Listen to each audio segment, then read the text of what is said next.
Hello, everyone. My name is Dane, or as you better well know me, as Forged here at Fantasy Forge Studios, and I am joined by our wonderful creator, our Fate Weaver of Everlast, Kyle. Hey guys, I'm Kyle, and as Dane Forge just mentioned, yeah, I'm here leading the fate weaving for the group of Eklos Eos, our intrepid adventurers making their way through the continent of Everlast. Yeah, and guys, this is our very first Everlast podcast, which I'm really, really excited about. So today we're going to be covering session 0 and session 1, as well as answering some of your guys' questions. And so I guess the first thing we'll do is just explain disclaimers and reminders of intellectual property. And so as always, as we do in our actual Everlast streams, this is a game that is in the process of being made. Kyle, do you have anything to add on top of that? Yeah, basically, this has been a game that's years in the making for me. And one of the big reasons we are bringing this to you is especially so you guys can know what's going on, but to kind of start promoting it to kind of get the hype up for this game once it finally gets released. So it doesn't just have this ghost release for you guys to understand. So, yeah, honestly, it's something that is not complete. All of the stuff that we do have though is copywritten. As far as all of the intellectual property, images, video, everything that you hear, especially music, that kind of stuff, that is all the property of Kyle LaFont in Fantasy Forge Studios. And so don't use it, don't take it, don't even think about it. But this is something that, yeah, it's years in the making, and I'm really excited to be able to share it with you. Yeah, we're really really excited about this, and I mean, those of you who follow the channel and are huge fans of tabletop RPGs, I don't think you'll do anything sus with it or anything, but we're just really excited to be able to share in this adventure with you guys and bring it to you early. Of course, again, it's not even out yet as a game, and we're happy to be able to share a little bit of it with you guys. And so yeah, enough with the legal stuff, the legal jargon, get that out of the way. So let's talk about the podcast itself. So I guess the first thing, Kyle, is why are we bringing this podcast to everyone? What's the purpose of it? Yeah, this podcast is to go over the game. One of the things that I find is really helpful, especially when trying to figure out what's going on. And instead of just like tacking this on to the beginning or like the end of our game sessions that we play, it's our way of sharing kind of the behind the scenes stuff, the creation of the game, history, lore, all that kind of stuff that can really bog down a campaign, especially for the players, and present it to you so you guys know exactly what's going on in the world of Everlast and especially in the creation, particularly in ways like what's going on behind the scenes. Um, yeah, it's something that we want to be able to share with you. Additionally, on top of just the gameplay and the fun action of Everlast itself from Eklos Eos. Yeah, for sure. And one thing I'm really excited about is uncovering the behind the scenes of some of the characters as well. Today, we're going to be mainly talking about session 0 and session 1. However, in future podcasts, that kind of stuff, we might have some of the player characters on as well, and they can give their little testimony about their characters and the creation of their characters. Of course, saying as much as they want to without any major spoilers or anything, but it's so you guys can get as invested into the game that as all of us table mates have become invested in the 2 years that we've been playing this. So we're really really And excited it to be able to share that for sure. Yeah, and it also allows us to be able to include you into it. At the Exactly. very end, we have a Q&A section where you guys all have the ability to write to us, and we go through, we look at the questions, and we answer them here on stream. So it's your way to be able to, in a video, kind of get your answers if you have questions about the world of Everlast. Yeah, we got some wonderful questions from our wonderful community member OMG Cole that we will be answering at the end of the stream. So if you guys want your questions read and answered on the podcast, feel free to submit again to the Discord is the first place under the Everlast section on the Discord, or feel free to tweet us at Forged Fantasy with the hashtag Ask Everlast. Any questions you may have, and we'll be sure to read those and answer those within the podcast itself. And speaking, I guess, of different social medias, that kind of stuff. So this podcast, for now, will be uploaded exclusively onto YouTube and the Fantasy Forge Studios website, which will be linked on the YouTube in the about or the description below. And then we are also looking to be uploading it onto Spotify in the near future as well for those who like the audio only kind of stuff. It is a podcast and it can be enjoyed audio only, of course. And I guess that's it more than anything. I think, Kyle, are you ready to get right into it? Heck yeah, let's jump into it. All right. So session zero. So we did session zero a few weeks ago, actually. It was quite a good time. I think it was the end of March, right? It was the last week of Yep, March that we ended up doing it. last week of March. Yeah. So session zero was a big explanation about the world of Everlast. Again, it was your guys' first introduction to the world of Everlast. Of course, we had some technical difficulties here and there. Sorry about that. No. It's all fine. It's no one's fault. Technology can be a fickle thing. But still not currently uploaded onto YouTube. Hopefully, I can get that uploaded soon. I've been doing a bunch of editing, that kind of stuff, to make it a little bit more pleasing to the eye as well as the ear. Luckily, the audio is pretty good for both of the videos. So, continue to be doing that. Those will also be uploaded onto YouTube. But yeah, let's talk a little bit about session zero and some of the things that were discussed during that So, specific session. Mm-hmm. first and foremost, so for those who don't really know what a session zero is, as opposed to a session one, why don't you just start from session one? Yeah. A session zero, in particularly these role playing games, is where people get together and usually having character creation. Mm-hmm. So, a lot of the times, these groups that would get together don't necessarily have their characters all fleshed out and planned out and everything. Where session zero is the way for the dungeon master, or in the case of Everlast, the Fate Weaver, to be able to go over the history, the lore, everything that happens within the world, at least for what the players should know up Mm-hmm. until the point of their character being created. And then from then on, they kind of describe, just in general, what their role in the adventure is going to be, not necessarily unveiling any of the plot of the adventure going forward, but to be able to really get to know the characters, and especially important for the Fate Weaver or the Dungeon Master, Yeah. to be able to know each character so we can, craft a world around the players. Yeah. There's So that's the typical point of session zero. Definitely. There's also, of course, a lot of behind the scenes that goes on with characters talking to DMs. This goes for all tabletop RPGs, not just Everlast. But of course, though, you want the Fate Weaver to know as much as possible about your character. For example, my character, Mistletoe Yuki, Kyle knows more about Yuki than I probably even do. And I don't know what plans he has in the future for her. I'm really excited to see how those unveil. But session zero is kind of that place to create your character. But of course, there's a lot of conversation that goes on with the Fate Weaver and the player characters outside of the session as well. So One thing you'll notice about our session zero that we streamed is it wasn't so much about the character creation, because this group Eklos Eos has already been adventuring for almost 2 years before the podcast is even made. And so there's a lot of behind the scenes stuff that, the party themselves already know. This was in the very, very, very early stages of the mechanics and the creation. It was actually more of D&D. It was played as D&D mm, before I actually started implementing things into the Everlast game style. And yeah. so the story for the background of the characters still stays the same. None of that changes, but a lot of the gameplay mechanics do. And so that was a big reason for this session zero, was Mm-hmm. to be able to just introduce to everyone right off the bat the gameplay mechanics of Everlast and how it's different from D&D in a lot of ways, and how the game started. And so for a lot of the players, so actually for every one of the Everyone, players, yeah. um, it was something that was relatively new, completely new. There were some things that were familiar, Mm-hmm. but everything was pretty much completely new, and Everlast as a game itself. And again, things are still subject to change as we continue to play test, figure things out, which is Mm-hmm. why the game is not going to be released in the super duper near future, because obviously we need to work out kinks on mechanics and that kind of stuff and Mm-hmm. Mm-hmm. gameplay. But it was really an introduction to the party of Eklos Eos, what's going on. So, Yeah. in brief, session Yes. zero. It was even though, despite us have been playing the game for so long, it for the characters too, it was kind of a true session zero. Obviously I had talked a little bit about Kyle, him being my twin brother. I was able to talk his ear off a little bit about it beforehand, but of course I still know nothing in comparison to what he knows about the game. Obviously it's his brainchild.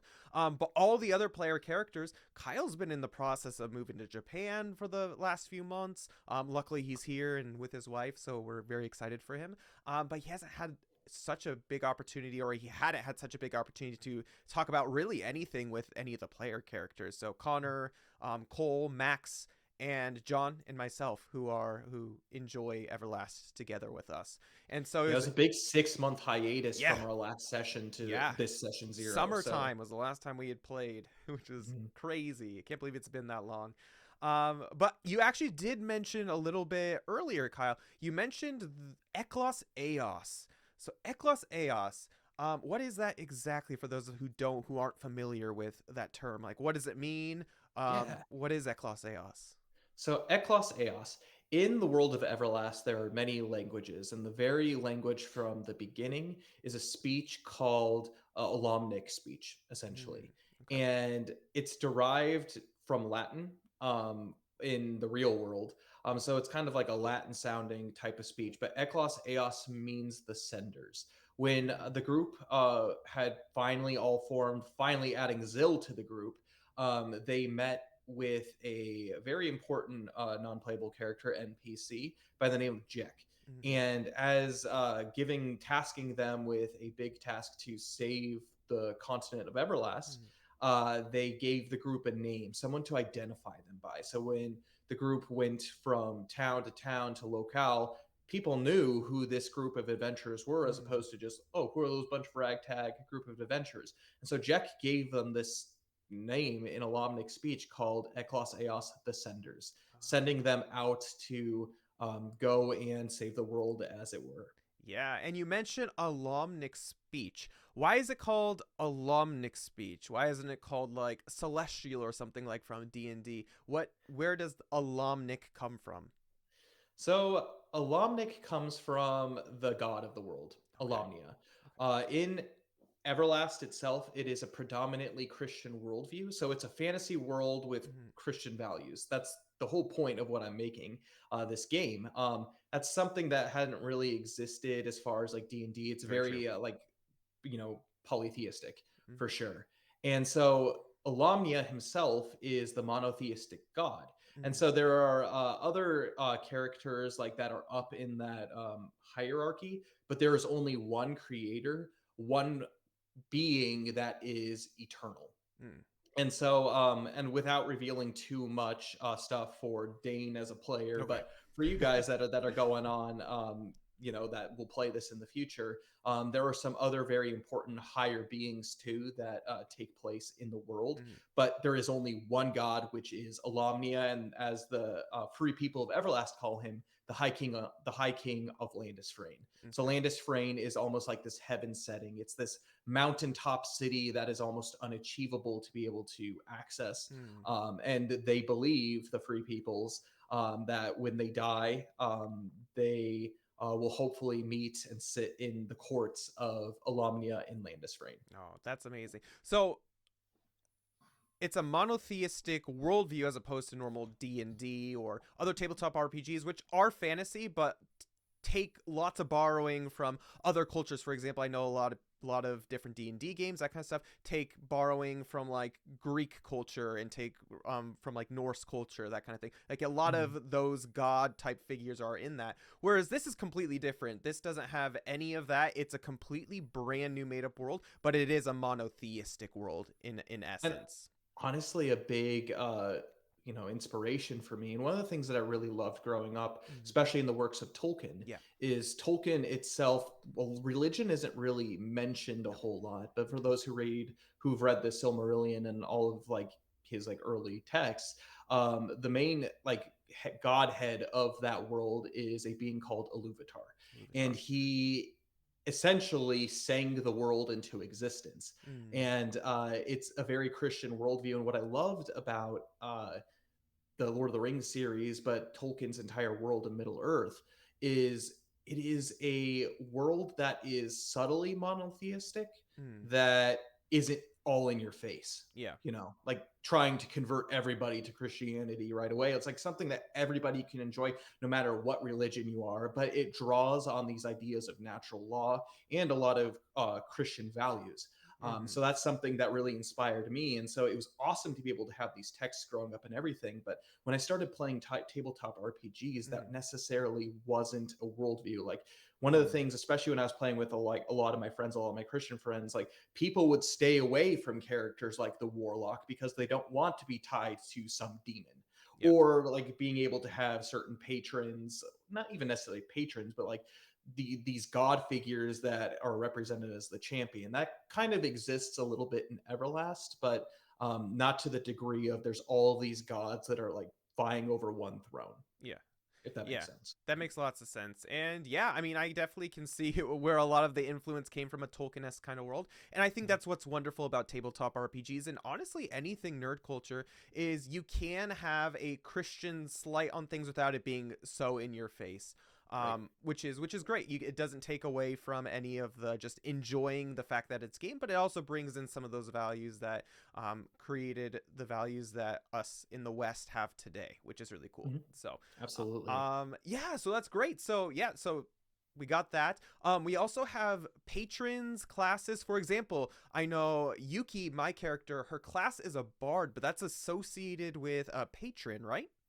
Absolutely. Mm, And so kind of going off of the whole patronage idea, in the beginning, Alamnia created everything. mm, And the very first beings that he created are those that sit in the court in Landisfrain, which are the Serac. They're his mm. highest servants, and he created 13 of them. Okay. And each of these Serac, they're not god figures. Again, they're everlasting figures. So they are created immortal, but they're not God. They don't have the power. Everything that they are gifted is through the power of Alamnia himself. Gotcha. And Okay. so there were 13 in the beginning. Okay. And with each of these, Alamnia himself created each of them unique. Um, in a way to be able to fashion kind of his like early creation before he created man in the continent of Everlast and in the world before. So the Mm. patrons are as follows. I just kind of want to like briefly go over them with you all Yeah, so you guys know let's what those do are. it. So there are 13 of them in the initial release of Everlast when it does come out. 8 of them are going to be released. Okay. And so there are going to be 8 playable classes, with the remaining being at a time down the road, Mm, way down the road, most likely. But these 8 should be able to give you a good way to be able to play mm, with different classes per se, but patronages. mm. And so the very first one is the assassin class. Ooh, So cool. this is going to draw off of um, some of kind of like the roguish features in D&D, but the main Serac that's involved in this assassin's class, this assassin's patronage, is Haliska. And so Haliska is was created specifically not to be deceiving, but to be cunning in wits and in stealth as Mm, well. And so each of these classes, each of these patronages are broken down into 4 subclasses or paths mm, that once adventurers in Everlast hit level 5, they are able to fit into a attacker category. So there's physical attackers, elemental attackers, mm, a defender category, so kind of like a tank in like an RPG, absorbing damage, keeping everyone else alive as far as that, and then supporter. Basically, the job is to keep everyone alive with healing arts, that kind of stuff. mhm, And so for this assassin, the Haliska patronage, it's the physical attackers, they're going to be the ninja, elementals, the thief, mm. the defender is the blackguard, and the support is the spy. Mm. And so those are the 4 with that. And I'll just kind of go down the list to be Yeah. able to share with you But guys each. but really quick, Kyle, before we continue on to each of the patronages, I found something really interesting that you had mentioned, and actually, it's one thing that really draws me to Everlast over a game like D&D or other tabletop RPGs. Is it takes in a very much kind of a familiar, for me at least, because I'm new-ish to tabletop RPGs, but it takes on a familiar kind of flow as a JRPG or that kind of stuff. Like there's different classes. You can be one class, but you can specialize in something specific, whether it be Mhm. a DPS or attacker or a tank class or a support class. And I think people who aren't necessarily like know about tabletop RPGs so much, but have played like Final Fantasy or have played like Octopath Traveler, some of these really popular JRPGs out there, I think there's going to be a little bit of familiarity, and it definitely borrows a lot from the JRPG genre as well, which is kind of cool. something that I love and have always loved growing up. But just, definitely been a big influence for sure. Yeah. And so being able to have a bunch of different options for people to be able to class into is something that for me was really important. Hmm.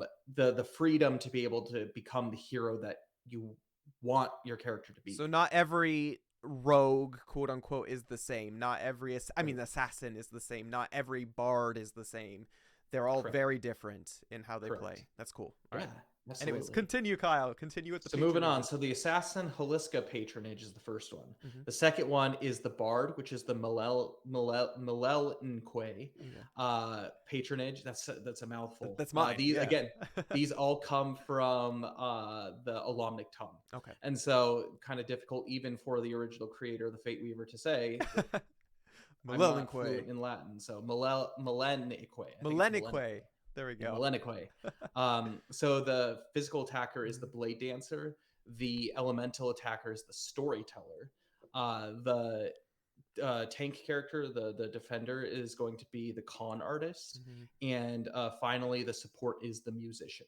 Yeah. So that's Yuki with that. classed into the Blade Dancer, which is really, really cool. I thought it was Physical so attacker. yeah, I thought it was so cool just the fact that like bards in D&D and other tabletop RPGs are so boring. They're all the same. All they can do is sing to They're all people. supporty. They're all supporty, whereas the fact that you can be an adept musician but at the same time a badass on the battlefield too. So that was my first decision. I heard like as soon as I could class into DPS class, I'm like sword dancer sounds badass. I'm gonna class into that one. So I've been Absolutely. happy so far.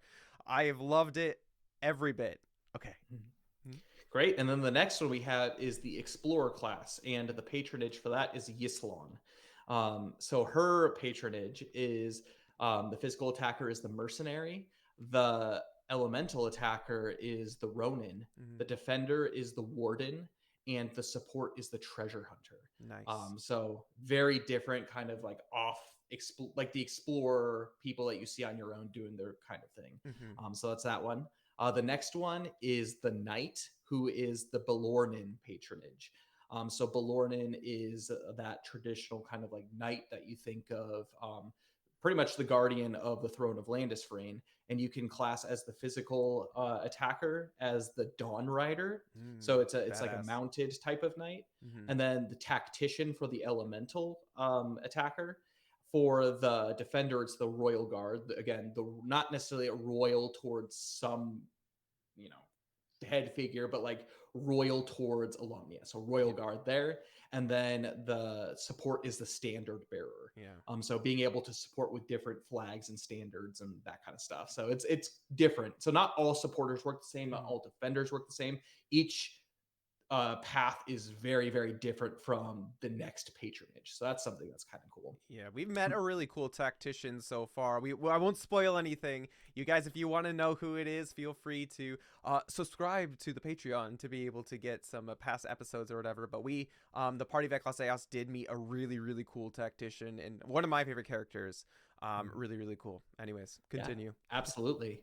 And then the next one is the Mana Sworn. So the Mana Sworn, in kind of D&D terms, would be kind of your wizard class, but magic itself is taboo. Magic doesn't exist. What exists is mana, which is the life spirit. So like the Holy Spirit in Christianity, the life spirit of Alamnia that exists through all things. Mm. And so the Mana Sworn manipulates this mana to be able to do acts of hopefully good. And so what the patron for that is Calorin. It is a Serac named Calorin. Mm. And the physical attacker is the Battle Sworn. The elemental attacker is the Elemental Sworn. Nice. The defender is the Hallowed Sworn. And the supporter is the Light Sworn, which for all you who have listened so far, Luxalia is a light sworn. Yeah. She is basically a light mage in D&D terms. What I would guess we do without her? Nothing. exactly the definitely the main healer of the group, yeah. for sure. Saved us so many times. So many times. And then the next one is the oblate. So for those who don't know what that is, it's like an ascetic. It's like a religious ascetic. And the patron for that, the Serac for that, is a Serac named Krorix. And so Kororix, for the physical attacker, it's going to be the martial artist. The elemental attacker is the devotee. Mm-hmm. The defender is the monk, and the supporter is the monastic. And so, very much think about like your Eastern religious type practices, kind of draws on themes from Buddhism and Mm-hmm. Shintoism and those types of things. Again, it is a Christian world, and so their worship is of a Lamia, not necessarily Buddhist deities or anything like that. It's primarily Christian, but the culture and the things that they do as far as their practice is that. Mm-hmm. So that's where the oblate comes from. Nice. And then the next one, so the seventh one that we have is the ranger, who the patron for that is Sansia. And so Sansia for that, the ranger, you have the physical attacker, which is the sharpshooter. The elemental attacker is the synergist.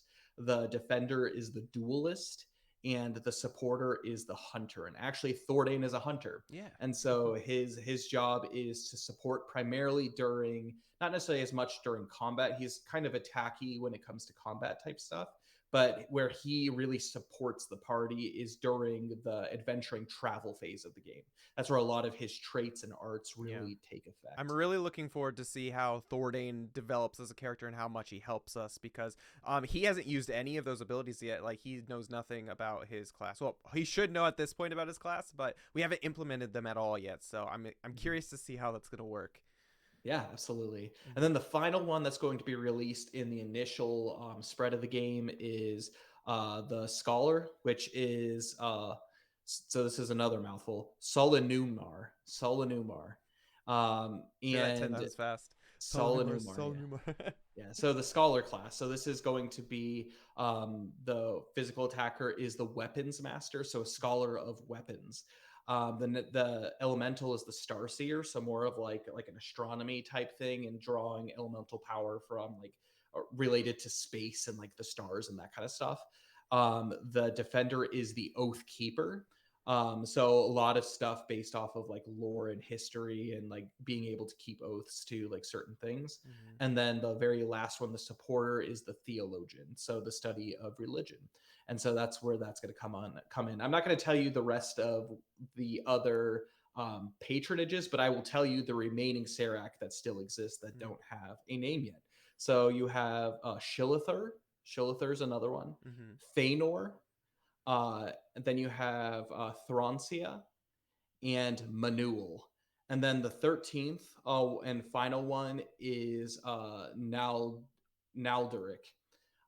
So Nalderic is actually the original name of one of the main overall villain of the game, Malvish. So Mm-hmm. when Nalderic denied Alamnia, he fell and he changed his name to Malvish, meaning the evil one in the Alamnic speech.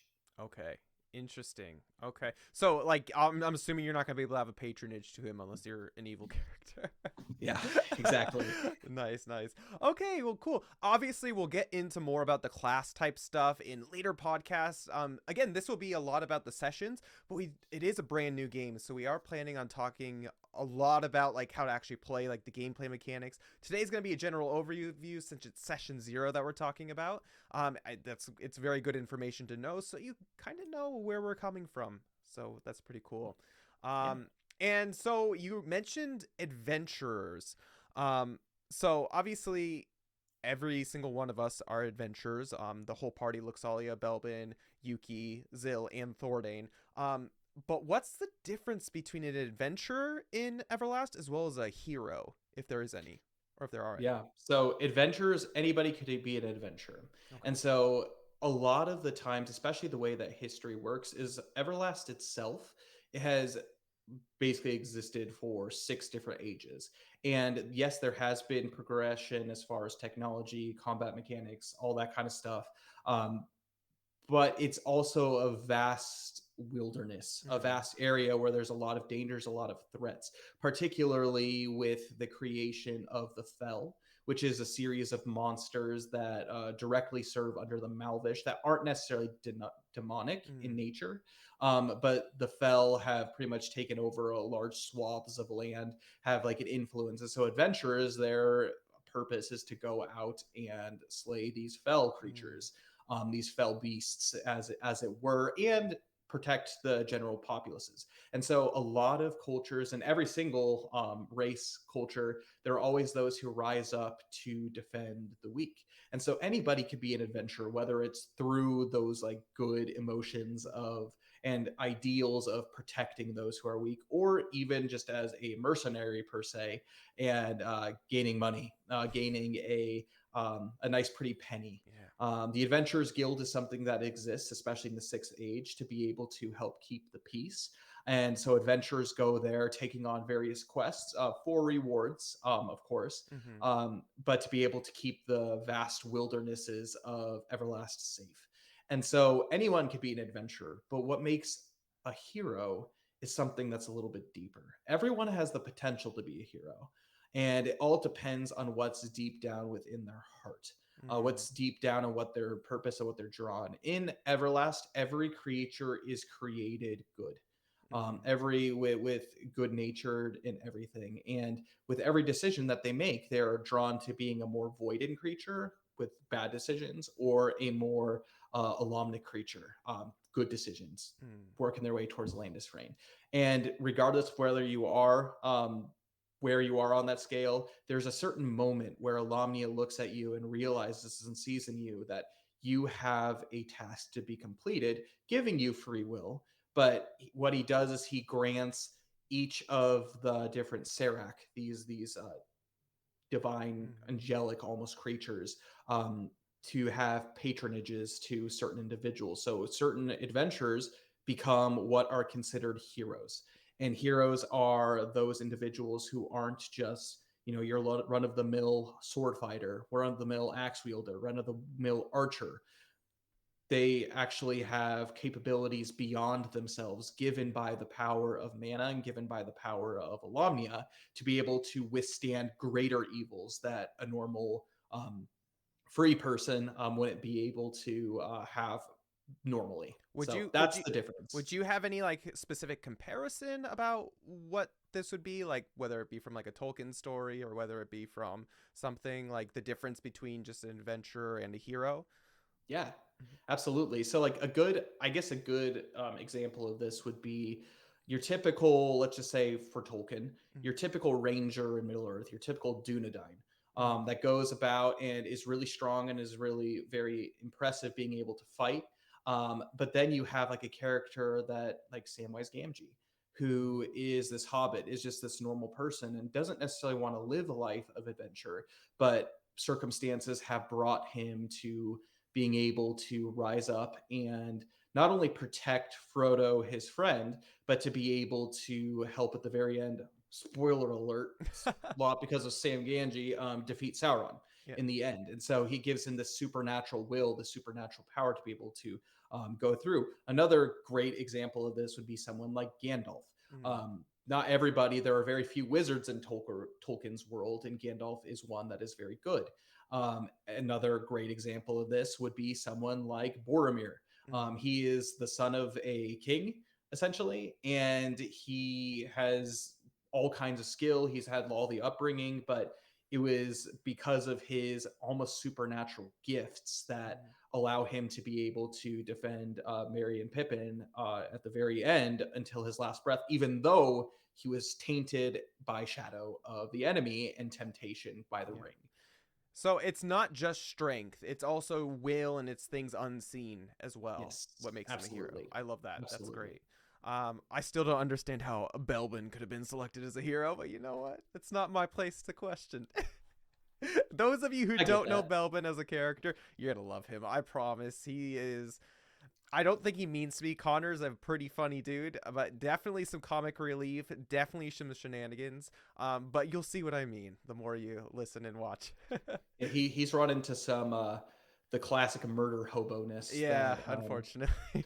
and now with the implementation of these new rules in Everlast, Mhm. uh, should be held in check, at least if he wants to keep his Yeah, character. vice and So virtues. Good stuff. um, exactly. so good. So we explained a little bit about Everlast itself. Maybe for a couple minutes here and there, let's explain a little bit about to how we got to where we are in our adventure, where you guys joined us for session 1, and this will be our closing comments on session 0, and we'll be continuing into session 1, is we are on an island chain called the Aisha Islands. And those of you who joined us for session 1, we're kind of thrown right into the middle of it. So I guess maybe, Kyle, do you have a brief explanation of what brought us to Aisha Island as a party itself? Yeah, absolutely. And so Aisha Island is it's this archipelago that's just the south of the Great Inland Sea. Without going too much into history, because again, that's spoilers for our players.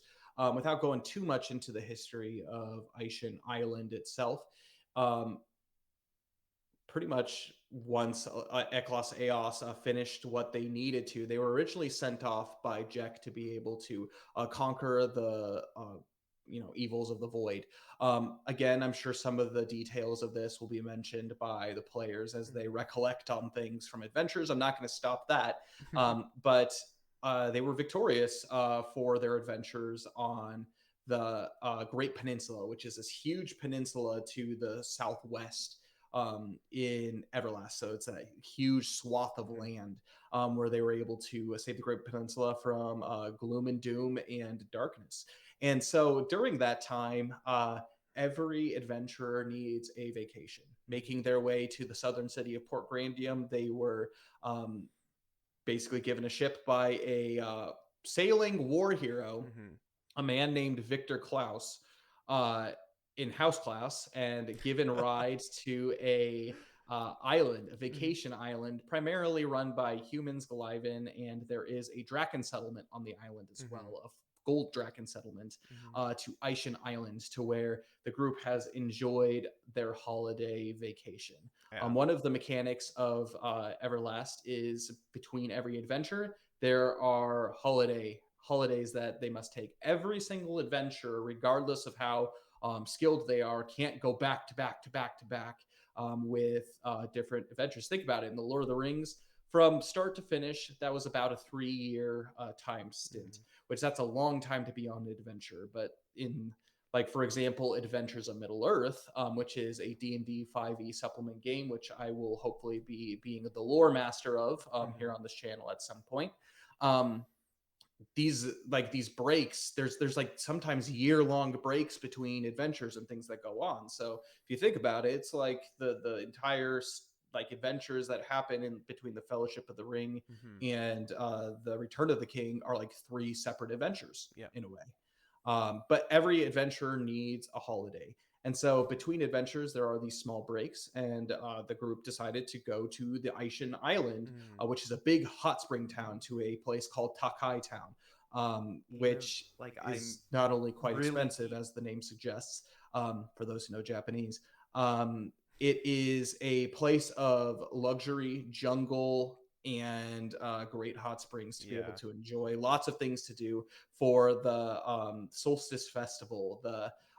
I have all my notes here and all the important characters that we have.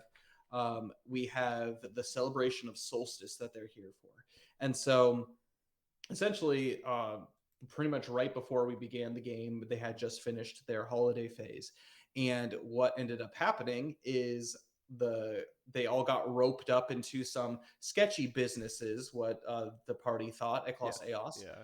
Very sketchy business with a very sketchy man named Johansson and his lackey Mac. For those who have listened to episode 1, find out that they are not sketchy. If anything, they're just the town guard. Not really guard, but like the town watch. And they gather every year during the celebration of solstice to be able to keep the place safe. So that's the point where Eklos Eos are on. So they're at the first day of the festival, and they're looking for any sketchy people, any suspicious business. No, for sure. And the suspicious people that we're looking for, again, it had been 6 months. I know for some of us, it was a nice reminder of what we were doing as well, being thrown right into it. We had a little bit of conversation beforehand of what had transpired, but a lot of it was kind of like, I don't know if you could tell, us kind of poking through and trying to remember what was going on. Some names, character names, that kind of stuff. But one thing that I think we all did remember quite well, because again, it was one of the main things, was the people we were looking out for were these people known as the people with the dead eyes. So what are these people? Like, why are we looking out for them? Why was Ecclesiastes doing so? So one of the things that Ecclesiastes themselves encountered actually as they were on their journey over to Aisha Island was a island that was infested with goblins, but also had some um, secrets, some very strange secrets. Yeah. And upon exploration of these holy sites that most people make pilgrimages to, which Mm-hmm. it was a deserted island, which didn't seem like people made, they were affected by an overwhelming sense of carelessness. Mm. They were aloof, and especially certain characters just couldn't care less about things, and it was just this sensation that overcame them. Yeah. And so this wasn't something that was a surprise when they found out from the shrine attendants that were at the shrine at the very top of Takai Town Yeah. that there was a mystical type of um, curse per se that was seeming to befall a lot of the people. Mm. And they were explained by the dead eyes, which is this sense of aloofness where if you look into the eyes, they're super dilated and they are have like zero like emotion and are very affected, have no will whatsoever. Yeah. And these people are supposed to be I mean, obviously this isn't normal, but it is a believed to be by the shrine attendants in the main shrine at Takai Town Mm. as the works of evil Yeah. Is per se. there a particular reason why they're appearing during the festival or appear specifically on Aisha Island itself? So they've been appearing every now and then, as mentioned Mm-hmm. previously. Like it's something. It's this overwhelming like negative energy that's Mm-hmm. kind of befallen. One of the things about potential outcomes here at Aishan Island is during the celebration of solstice, there are a huge influx of tourists, Mm-hmm. and everyone's already predisposed to this sense of laziness, the Uh, sense of letting go, the sense of not caring. I And understand. so this kind of evil magic is able to seep deeper into a large Mm. populace like this during this time of vacation. Mm. And so, but it's something that is supernatural. It's something that doesn't seem just normal, vacation laziness, kick back, just pop a cold one open with the boys type of vacation. So Mm. it's something that seems a little bit more sinister, um, per se. Gotcha, gotcha. Well, very nice. I know that before we started, the very last stream we had before we took our big 6 month break, we got into some shenanigans. When we found out that we were tasked with this, I know Belbin and even Yuki gave in a little bit, started just really going at it, and Yeah. really taking their job super seriously. I think Belbin even pantsed some dude. This With is the help of true. Yuki and Stealing his underwear and all the glad virtues and vice weren't incorporated at that point yet. yeah.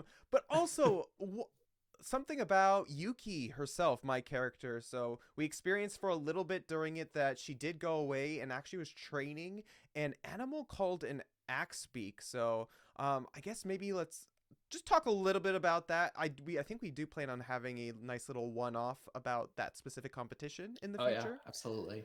which will be really fun. But Yuki ran into, they were doing some jungle exploration before this day, actually maybe a week or two beforehand, and they ran into a group of Axebeak. Which, how would you explain an Axebeak for those who have never heard of it, which is everyone? They're giant birds. Okay. So for those who are familiar with Final Fantasy, Mm-hmm. they're similar to the chocobo as far as like size and kind of generally what they look like. They're like giant ostrich type creatures, except their beaks come to a giant like axe. And what they use is they use these beaks to chop through foliage in the jungle. And so they're jungle creatures. So you Okay. don't find them just like random willy nilly out on the plains of the Great Peninsula. Mm-hmm. They're specific to jungle locations and they're native to that. Yeah, So they're and native to Taishan Island. yeah, and Yuki and the party actually happened to run into a group of them, whose family had been massacred, which was incredibly unfortunate. I can't remember what was it. It was just monsters of the jungle, right? I don't remember Yeah, what there were exactly. giant mantises, and Mantises. so Okay. the with humidity, and as Japan would say, with humidity comes giant insects. Yeah. But in Everlast to the nth degree, and so there's these giant praying mantis creatures that feast on flesh. And one of those, not necessarily main food sources, Mhm. is axe beak. So big meals for big scary insect monsters, Yeah. and yeah, this axe beak that the party or that Yuki and Thordane had come across Mhm. were um, basically alone with a slaughtered family around it, and so it was a stranded member of this family. Oh, by the way, this was an Adventurers Guild quest that we were going on, right? It was just Thordain Correct. and Yuki. So Correct. yeah, again, one of the things you can do during your adventuring phase or during your resting Holiday phase, phase. Yeah. holiday phase, Holiday. Hmm. holiday phase is you can take on these Adventurers Guild type quests. I mean that this is one that we had gotten, and luckily Yuki had the charisma to be able to convince this Axbeak to leave its dead family and join the party at least for the time being. And then during the time up into the festival, Yuki had actually been spending time with it and learning to ride it because there's a big event called the Axbeak Races that happens on Aisha Island during this festival time. So Yuki wanted to join, and Yukio, how she so aptly named her Axbeak, um, Very appropriate. very appropriate, was going to very original too, right? Was going to be her steed, and so competition happened. We don't know what's happened at this point with it yet, but we will That's see in the true. future. Um, That's so true. Yuki has a new companion in an Axbeak named Yukio, which is nice. Yeah, so something to look forward to, especially for one-offs. I have this interesting mechanic of how axe speak races go and Mhm. how audience participation helps and all this kind of fun stuff. So we'll eventually get to that and we'll see what the actual results of these axe speak races were. Okay. And I guess the last thing I would like to talk about session one before we get on to questions and that kind of stuff is we actually did run into a character that the party had met in previous adventures by the name of Shada. And so before we get into talking about her, I thought we would just play a little clip from session one for those of you who may have missed it to see us running into this character. So just a little bit of backstory about it. We were staying at the inn there in Takai Town. A really nice onsen, which was amazing. What was the name of it, Kyle? I forget. The The Domon? Dolmon Onsen. Yeah, the Domon Onsen. And we happened to run into this character one morning who came in little suspicious. The party's always a little bit on edge about it, but here is that moment. So please feel free to listen on in. Like I'm really peeping in, but I'm peeping in for sure. Still seated, like at my same place. I haven't gotten up and done anything about that, but that's All where I'm right. at. I'll stroll on up and kind of walk by like as a first glance and be like, "Hey, you look like you're hungry. You walked in here with a purpose. What you up to?" She doesn't quite look up to you, revealing her face. She kind of just like draws her hood a little bit, and she like you could tell kind of side glances. I'm gonna say, go ahead and make a wisdom skill check for me, Belvin. Wisdom skill check. 1 second. Let me find my wisdom. Oh, actually, no.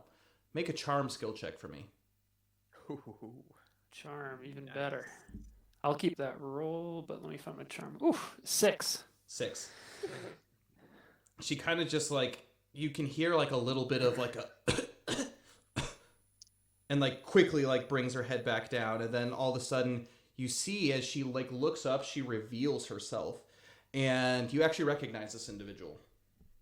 What? She is Are you Shada. here? Shada? Oh my gosh. Shada, what are you doing here? Good times, right? It's been a while. No. What are you doing here? I mean, it's been a while, but here? You? Vacation, baby. Okay, yeah. So that was our moment that we ran into Shada again. And without going into too much detail, Kyle, explain this character of Shada and her relationship specifically to Belbin. Yes. So Shada is They first encountered the Ecclesiastes first encountered her back in the capital city of Helix in the Great Peninsula. And when they did find her, she was a assassin for the city of Rogue. She and her brother, per se, were basically charged of taking over the city of Helix, while King Alexander III, King of Helix, suddenly fell ill. And the group, and in an assassination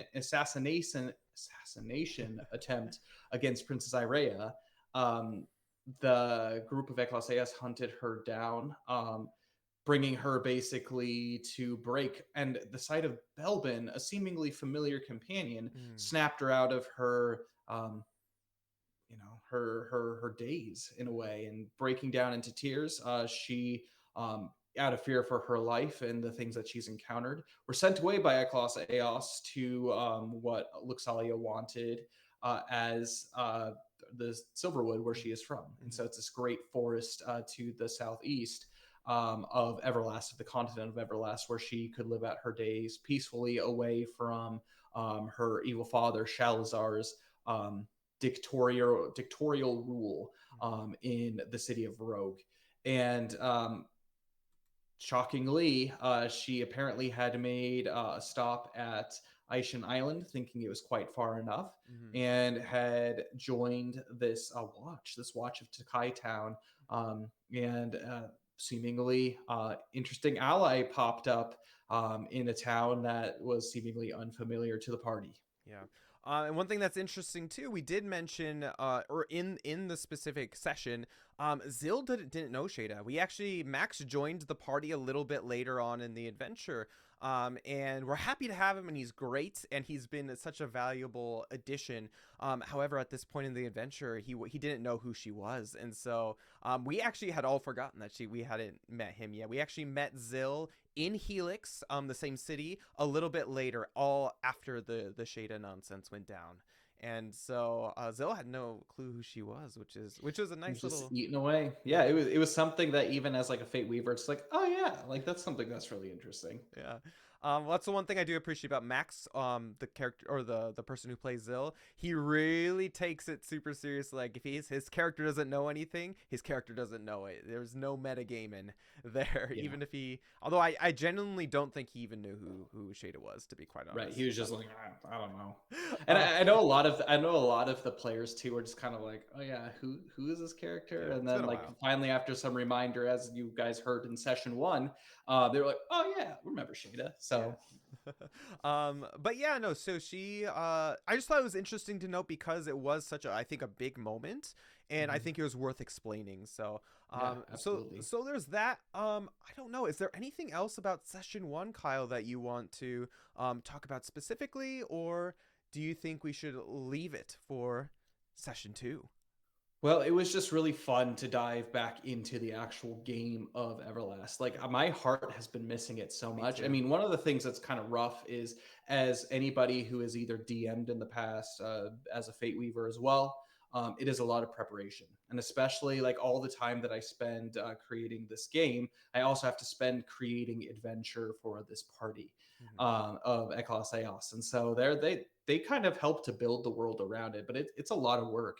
But at the same time, it means nothing without the fun of actually playing the game of Everlast. And so, yeah, I mean, as a Fate Weaver, I just love to be able to sit back and see, like, I present the players with situations and see how they decipher it, and without too much hand holding. But it was awesome to see everyone just kind of jump right back into character. It was so much fun. It was amazing. So thanks to everybody for watching, and thanks especially to the players for continuing to stick with this. Well, one thing I'm really looking forward to as well, specifically about Everlast and the group of people that we have at Everlast, I think in the future we will eventually have guests and stuff who will come on and take on little character roles here and there.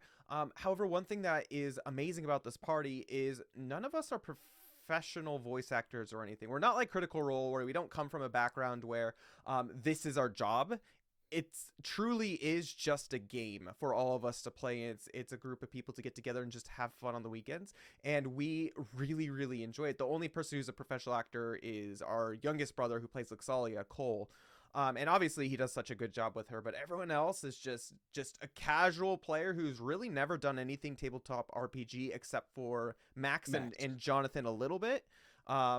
With his family, that kind of stuff. But all of us are kind of brand new to it, and I think that should give everyone some encouragement in anyone can play it and anyone can dive in and get to create a character and live vicariously through these characters, hopefully learning some good morals, hopefully having some fun in the meantime as well. So we want it to be as authentic and realistic as possible. So it's not going to be all like, how to say it, Kyle? I don't know. Well, it's high fantasy, but like at the same time, it's, you know, we're not taking it so seriously as like, oh, this is a story and this is the exact arc that we need to follow. Like you will see like us joking around like outside of character sometimes. You will see like breaks in the action to be able to explain certain things. It's not this story narrative where it just be like, oh, I'm sitting down and listening to an episode of The Adventures of Ecclesiastes. I mean, that's partially it, but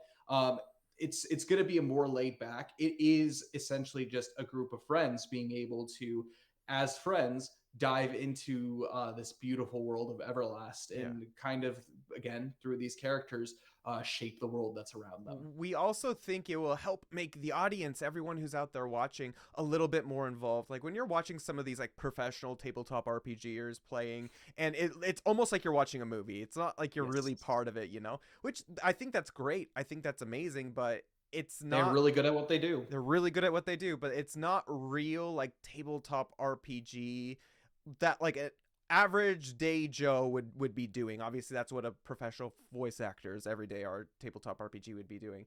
But hopefully this makes it apparent that this is accessible to anyone and everyone, and whatever comfortability level you can play and have fun and enjoy it along with us. So that's the thing, we like having you guys there with us is the most important thing, and being able to experience all of this together. We're all in this together, and so that's one thing that I really do like about this.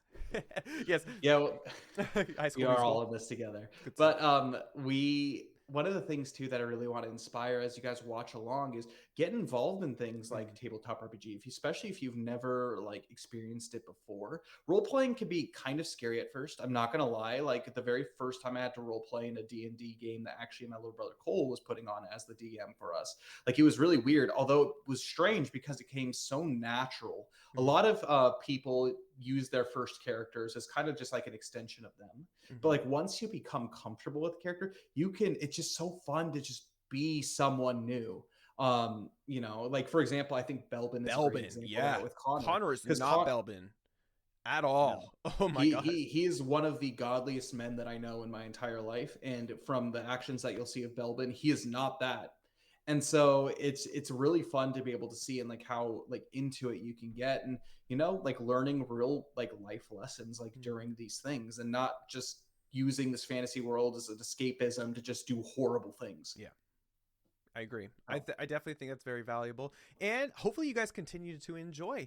And yeah, I guess we'll leave the rest of it for session 2 as far as the actual story. So really quickly, just the schedule ahead. So we do have session 2 starting Saturday, May 7th. So that's the next session for Everlast. Again, they're mostly going to be every second and third Saturday of every month. However, May and April were a little bit different just with some scheduling and holiday issues and stuff.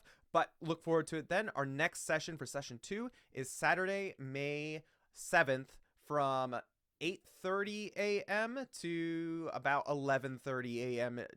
Not Japan, Pacific Standard Time. So West Coast time. So plan accordingly. But yeah, I guess with that, let's get into some questions. We had some great questions posed to us by the one and only OMG Cole. So Cole, hopefully you're listening, and hopefully you are able to have all of your wonderful questions answered. So let's get into how do you want to do this? Do you want to take turns reading questions, or do you want to do it all? Do you have them open, Kyle? I have them open. All right, yeah, we can just take turns. So I'll do the first one, I guess, if that's okay. Okay. The first one we can't really answer. Unfortunately, Max isn't here. So Max is actually in seminary right now. So he's discerning whether he wants to become a priest, which is really, really cool. So unfortunately for the time being, we're not able to get him on to be able to talk about this kind of things on stream, but we'll do our best to ask, and then definitely for session 2, when he's there, he can answer if he so wants to. But the first question is, does Zill name his axes? If so, what are the names? I don't know if he names his axes. One thing that's really cool about him is he actually is a blacksmith, so that's one of the paths that he ended up taking. You can have special proclivities, and that's one of the cool rule sets about Everlast, is you can take on these special jobs to give you different bonuses, different kind of things, and blacksmithing is one of those. And so he actually is a blacksmith, and I think he crafted his own armor, which is really, really cool. So maybe he does. I don't know. We'll have to ask him and see if he did Brandon some name there. It is interesting to I don't have any names for his axes, but he does own a Damascus, which is a rare battle axe. Mhm. So really good. It's a +2 to damage. He's proficient with it, so it's also a +2 to his hit attack, his melee attacks. And his other axes are hand axes. They're steel hand axes, which he can use up close. They're smaller, but he can also throw them from a distance as well. So he's got, I think, 3 of those, like 3 steel hand axes, and then a Damascus battle axe, which he uses for up close action. And one thing that is really cool, so he does have axes, but he also does, and he often forgets about this, so don't let him forget, guys. He does have a pet mouse, actually. That was one of the things that he told us during session 1, and it's occasionally come up here and there, and it's just like, how's your pet mouse? Lily's like, what? Oh yeah, I have a pet mouse. So ask him what the name of his pet mouse is. I have no clue. But it occasionally... I have votes for Jimmy. Jimmy's a good one. So maybe for those of you guys who are watching on YouTube, comment below, what should Zill name his pet mouse? And maybe you can convince him otherwise. Very nice. Okay, so I guess that's question 1. Kyle, take on question 2. So Cole, for this next one, Kyle, do you like axes? If you do like axes, why do you let Forged make bad decisions with swords? I do like axes. I do like swords. It's actually interesting though. Like, I've only actually played as a player character in 2 D&D campaigns. Mm-hmm. Both of them actually run by Cole, my little brother, as the DM. Mm-hmm. My first character was a bard who used a short bow. So I didn't use a sword or an axe for that. Mm-hmm. My second character was a fighter that used a lance. So I didn't use a sword or an axe there. I don't know if that helps. Personally, for me, I kind of like the look of a sword a little bit better, because that's kind of what you think of when you think of fantasy. But like, there's something that's like amazing, like the sheer power of wielding an axe. Sure. Like, I remember like whenever I would play like JRPGs and stuff, like there's a million anime sword characters in these games, but it's like the rare character, like, you know that they're a powerful brick house when they've got this huge battle axe they're wielding.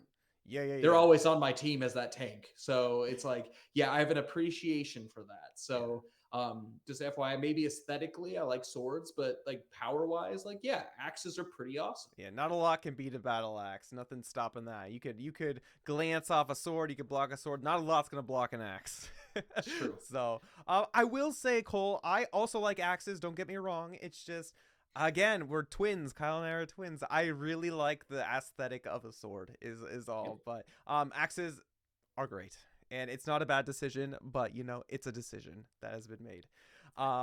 Okay, next question. So Cole, this is for our younger brother Cole. So Cole and Cole. Cole asking a question to Cole. It's not really a question, he says. Cole, not really a question, but as a fellow Cole, just letting you know. Soon. I don't know what that means, but soon, Cole. Something's gonna happen, Cole. So thank you, Cole, for the ominous comment as opposed to just a question. Anyways, Kyle, take on the next one. Very nice. What made you guys choose Everlast as the title? Good question. That is an amazing question, actually. And this actually takes me back to when I was in college, and I was originally coming up with ideas for the game. As I mentioned, it is a monotheistic world, and Everlast itself is a continent that exists in the broader world. It is the central continent, so there's continents all around. And the way that Everlast kind of came into being was I looked at Alamnia as this god figure, as this king. Mhm. And the one thing that's different between him and everyone else is Alamnia is eternal. So it's different than everlasting Mhm. per se. And so the the reason, kind of the slight difference between those two things, is being eternal means that Alamnia has always existed Mhm. outside of time, out of space, and he was the one who created uh, Everlast itself, meaning this realm, this world that is always going to be. It's always going to be there, but it wasn't from the beginning. And Mhm. so, why it's so important to protect Everlast is to protect Alamia's vision for this continent, vision for this world, vision for his people that he created. Yeah. Is it's supposed to be an everlasting um, place to be, and joining him in the ultimate everlasting area, which is Landis Reign, where Malvish, basically the great evil, is trying to rip this everlasting idea away from Alamnia and his people. Mhm. Even though he can't, Malvish has no way of touching his eternal power. He's trying to rip this everlasting place away from, to make it no longer everlasting. Yeah. Even That was a our lot of. yeah, even our player characters have really seen that. Like in the places that we've experienced where Malvis has touched, it's desolate. It's nothing. And so Malvish truly is trying to destroy the world of Everlast as the characters know it. So it's up as our goal as heroes to protect that and continue that everlasting vision of Alamnia. For sure. Well, and one thing too, I just kind of want to note is I was actually a Catholic youth minister Mhm. for 4 years before moving here to Japan to be with my wife. One of the things that I did was I studied uh, I studied the faith. I spent lots of time going into scripture. And so a lot of these stories, a lot of these scenarios are going to come from scripture. A lot of the themes are going to be coming from scripture. And so, especially with things like names and like the importance of them, chances are they're coming from scripture or coming from ideas of Christianity and that. Mhm. So I think this is a perfect example of that, is the difference between eternal and everlasting. Yeah. And that's kind of why I like this like temporal world. It's everlasting to a degree, and that's Alamni's plan, is Mhm. for it to be so. But his people, it's more of the people that make up the land that are going to be everlasting, hopefully with him in eternity in Landis Frame. Mm. Nice. Yeah. I that's beautiful. Very very romanticized in the best way possible. I love it. Okay, great. So next question. How many D&D dice have you lost over your lifetime? I technically I've lost 2 dice. It was a D20 and a D4 when I was initially playing. However, when I cleaned my apartment, my tatami room in my apartment, I found both of them. So I guess you could chalk that down to a nice little 0 for me. How about you? For me, it was actually a very similar story. When we were actually playing, it was down in my basement back in Colorado, Mm-hmm. and we got everybody around the table with the exception of Dane. Yeah. Um, Being in Japan, obviously, that was a problem. But we got everyone around the table, and it was this big table. It was a groomsman gift from the guys. The game started off as a session one D&D groomsman. We're doing this. Yeah. My bachelor's party was D&D session. So if you ever have questions on how nerdy I actually am, most most people probably don't do D&D as their bachelor party. Yeah, that's very true. But Best way to do it though. there's this huge table that was down in the basement of my place back in Colorado, and it was really interesting because I over the course I had so many D&D dice as a DM. You're rolling all kinds of dice for everything. I lost a D20 and I lost 2 D4s in my lifetime. But as I was packing up, so again, this is 2 years in the making, and as I was packing up, making sure everything was clean and getting things ready to go, they reappeared under boxes and fun stuff from all of our 2 years of sessions together. And so, in a very similar boat, I've lost 2 D4s and a D20, and I found them. So, Be yeah. responsible, guys. Dice are expensive. They are not Oh my cheap. gosh, they are. So take care of your dice as you would anything that you own. Okay? All right. Exactly. Next question, Kyle. Feel free to take it on. So this looks like it's our last question. Mhm. So who is the Everlast Mascot? Good question. Good question. Who is the Everlast Mascot? Well, I guess Luxali is the mascot of our party, if we were to. No, I would argue that it's Gloof. Oh, yes! We haven't mentioned him, have we? Nope. Okay. Take it away. Okay. Long story short, so I won't spoil too much because the entire first adventure that's going to be coming out in the future actually takes part of this. But when our party first got together, we actually had an NPC character who was with us by the name of Gloof, and he was actually a sentient frog person. What's his race called? He was a frog. He was a frog. He was a sentient frog, basically.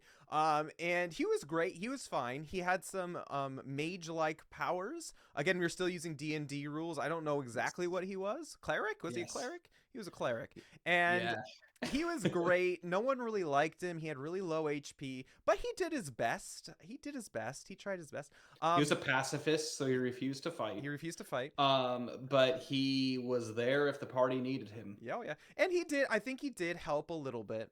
But when all is said and done, in the climactic ending of the first arc, he passed away, sadly. He just, if we ever do put out, actually, we will be putting out the audio podcast for the Patreon, which we'll talk about in a minute here. You can relive this experience along with us, but he's a frog who died basically and became non-sentient frog, but he's still really big frog. And so our way of memorializing him was we made him into a nice little backpack. A little bit morbid. But actually it's the backpack that Yuki carries on her. Is just this big taxidermied frog that carries all of the party's things. It's nice. I guess you could technically see him as a mascot. I think most people when they see him, I don't know if they're either afraid of it or they think it's kind of in a macabre sort of way a little bit cute. I don't know. I just picture like a little Japanese school kid walking to school with like a frog on their back, That's what I picture. But it could be worse. If only Japanese schools actually allowed such a thing. No, I know. Yeah. But no, yeah. In all seriousness though, I haven't really thought of a specific mascot for Everlast, but I would say with the way that everything is going, I would say all of the characters of Eklos Eos kind of share the mascot mantle for Everlast. Truly, especially with all of like the amazing art that we've gotten done.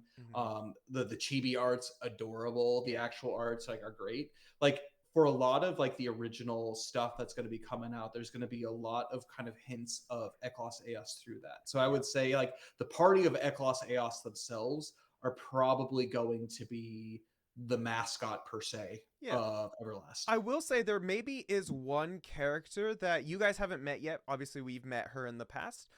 She's actually a fairy character by the name of Lilith. I think overall, like when all is said and done, she may become like the narrator of Everlast in a sense.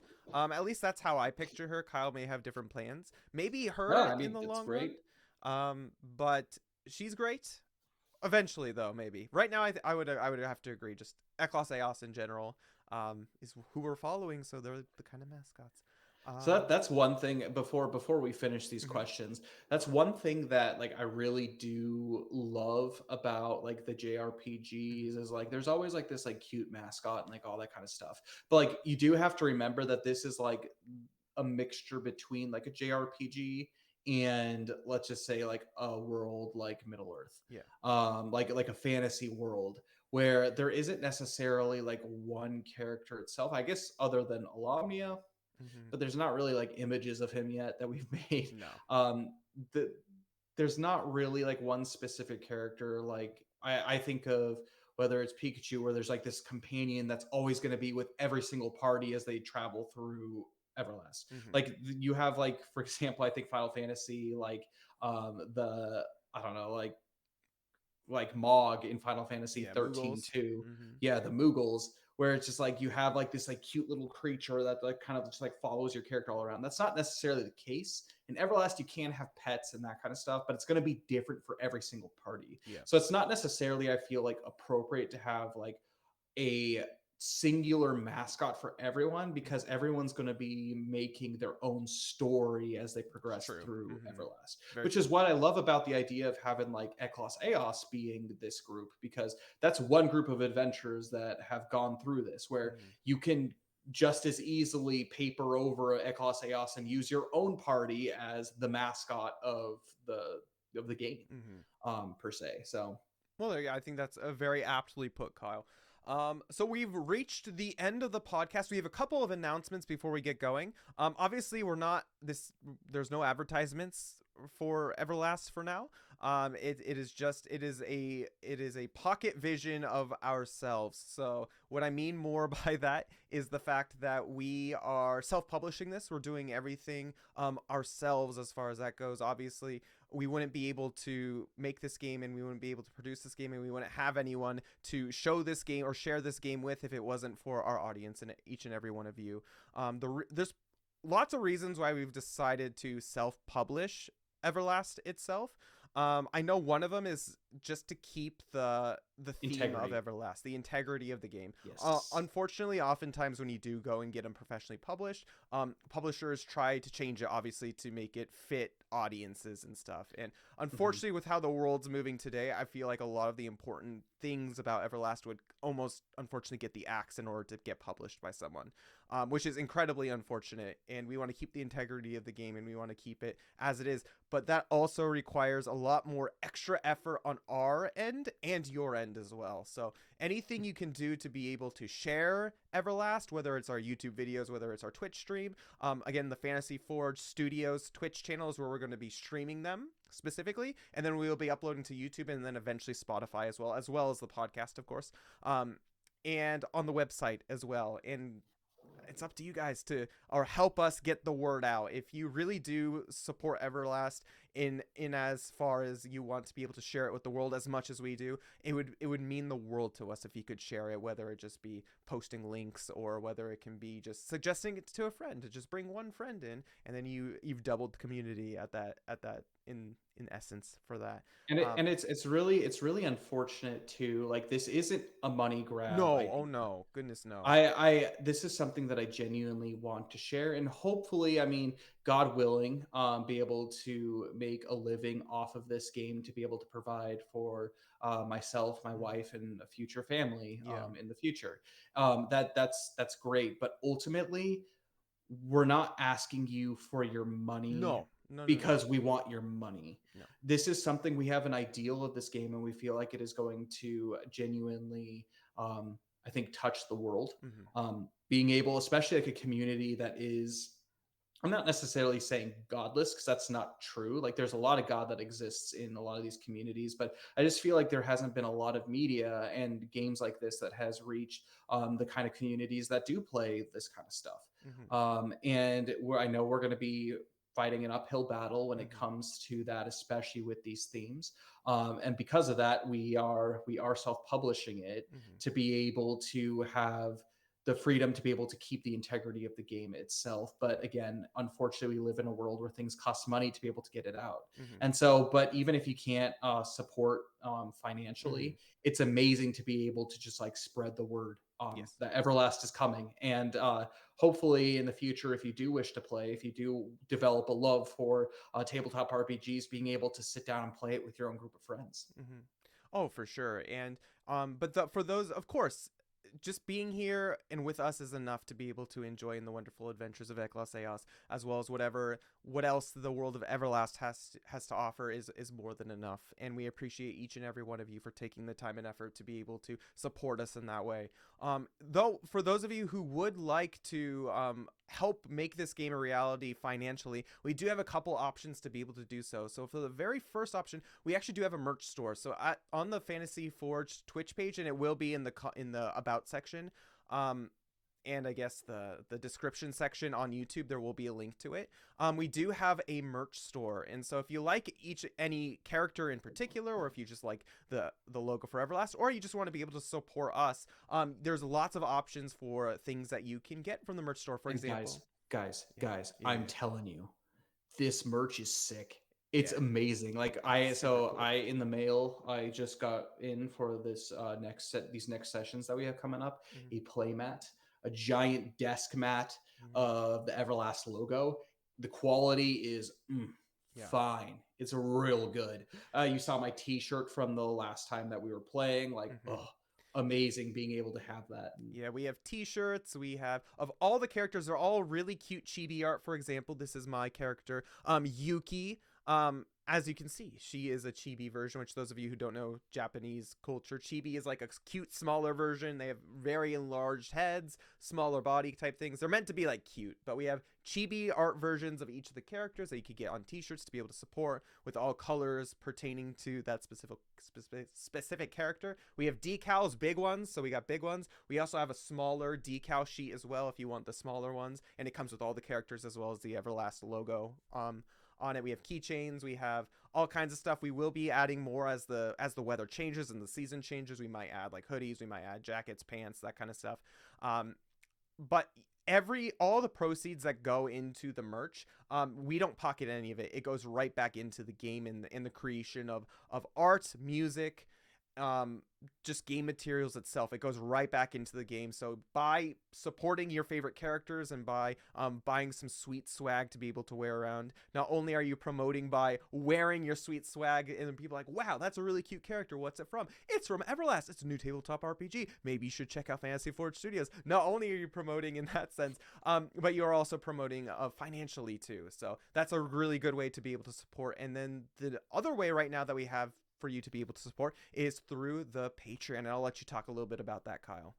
Yeah, absolutely. We have a Patreon that's up, and Mm-hmm. again, I know more money. It's a monthly It's subscription. monthly. We have two levels currently as of now. It is a $5 level, so that's the first level. Then we have a $10 level at the second level. Mm-hmm. What you get for these are essential. The biggest things is stream interaction. Mm-hmm. More levels will open up as more features of Fantasy Forge Studios do are implemented. Mm-hmm. But in essentially, if you are a $5 a month subscriber, what you do is during stream you can grant the players of Eklos Eos hope. What hope is basically a reroll. It's advantage in D&D, and what you do is you're acting on the part of fate. Me as a fate weaver, essentially being a Lamia controlling this world, you as a stream viewer can, for whatever situation, if they're like having trouble or if there's a really important role that needs to be made, you can intercede once a month at this $5 level. I will keep track of everybody Mm-hmm. that we have. Once a month, you can intercede and give hope to the specific And role, save which us. We're gonna need it.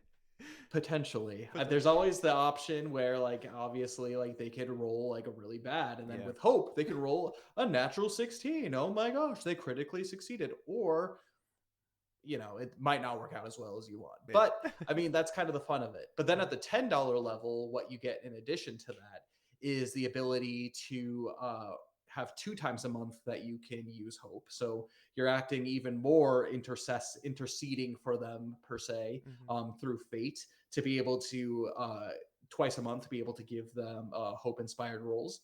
So that's like once per stream per month. So That's that's pretty great. good. Yeah. And then additionally, on top of that, if we get people at that $10 level, we will be releasing periodically each month episodes of the Eklos Eos story before the official podcast, before the official videos have gone out on Fantasy Forge. So you can follow the adventures of Eklos Eos. There are some that are missing. Yeah. They're like some Lost in the files, void. audio Yeah. lost in the void. Some audio files have been corrupted, but unfortunately, as far as that goes, we were learning to do all this kind of stuff. Mm-hmm. But the vast majority of it is there, and so we'll be releasing them regularly for you to be able to listen to. It's going to be an audio for you to be able to have and listen to via that Patreon. And so you'll get access to them each month that you subscribe, and we'll be releasing them periodically. The plan is twice a month for that. So so you'll have. I was gonna say that's some bang for your buck. That's an extra at least of 5 to 10 hours of extra content on top of it. Not only will you be able to have extra content to listen to aside from just the normal 2 times a month that we stream, but you'll get to know past characters. Even though it is in a D&D setting, it's the same And character world. names have changed in like some of the things. Slightly. Yeah. Slightly. Yes, generally it is the exact same world, and so you get to follow the adventures of Ecclesiastes. And the nice thing is, so we stream the regular adventures of Ecclesiastes twice a month. With this, you get something every single weekend. I guess every single weekend during the month, so you can listen to the previous adventures. Plus, additionally, you get the current adventure, the up-to-date adventure. And like Dane had mentioned, these old episodes lasted anywhere between 2.5, which is what we stream, basically 2 hours we stream on the Fantasy Forge Studios, like 2.5 hours, some cases all the way up to 6 hours. Yeah, it's ridiculous. It's crazy. It's a lot of content. Like we had some long sessions. So it's something, if you feel like you want to support the Patreon at the $10 level, that's something. And then we'll have additional levels in the future, again, as Fantasy Forge itself grows and more content becomes available. But again, the proceeds of that go directly into funding the game itself. Exactly. So just know that whether you decide to give financially or whether you decide to help us by just supporting the channel, know we recognize your sacrifice and your kindness, and know that it's not going to waste, and we deeply appreciate it. We feel this game has the ability to really change the hearts and help people who are going through some things in this world. And ultimately, we're putting it out there because we think it will create a better life and world for people who truly need something like this.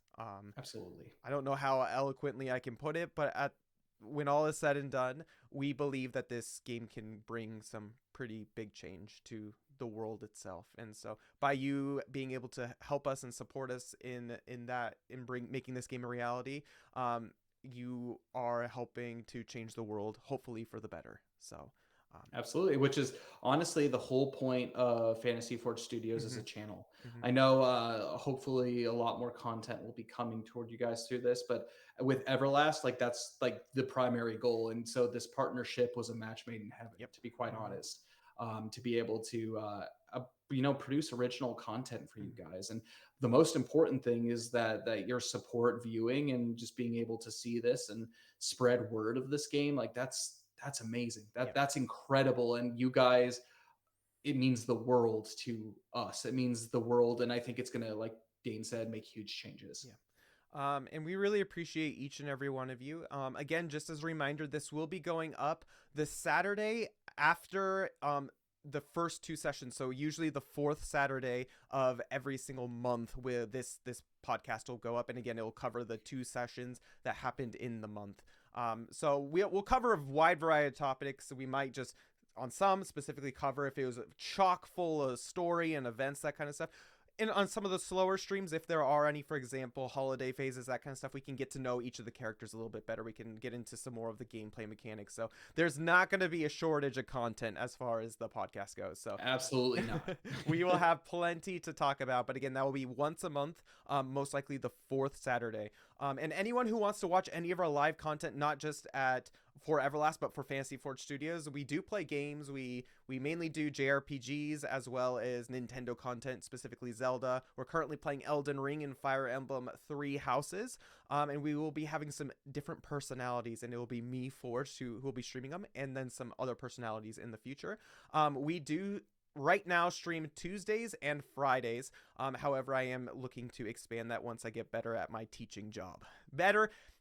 My schedule changes a little bit. So once I get more used to my teaching schedule, I will be hopefully expanding those days out. And one last thing, we did get new emotes for our Twitch channel, and they are Eklos Eos emotes. So if you are a subscriber on Twitch, not only for the Everlast streams, but for any stream that you come and watch at Fantasy Forge, you can use a wonderful Yuki emote. You can use a dashing Zill emote. You can use Luxalia, Thordane, and Belbin. They each have different reactions depending on their personalities, kind of thing, and they're very useful to use in stream. So guys, these are amazing. Seriously, and I really highly recommend watching some of the other content, especially these playthroughs of Fire Emblem and Elden Ring and all these kind of stuff, all the Zelda stuff. Because if for any reason, just to use these awesome emotes, Yeah. and also the content is awesome. Like honestly, I leave it on, I watch.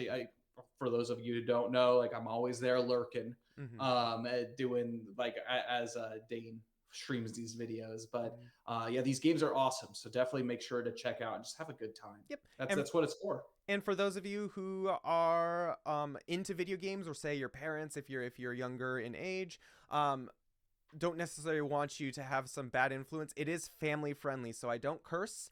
I keep everything as family friendly as possible, so it is appropriate for all ages, I would say. So if you're looking for some content to be able to watch that you don't have to worry about having to be there with your kids, to be able to watch, like everything that I produce, I would not show to. I would show to my grandmother, basically. Like it's going to be family friendly. It's going to be there is no woke ideology. It's good, clean family fun. So that's also one thing, again, why Everlast and Fantasy Forge is a match made in heaven. We have very similar values, if not the same values, going into this together. So yep, so that's what we have for now. I think we're gonna sign out right now, guys. So Everlast Podcast number 1 finished. Thank you everyone for joining. This is Dane Forge from Fantasy Forge Studios, and Kyle, and may Alamia guide you. yes, all right, bye everyone. See you May 7th. All right, May bye. 7th.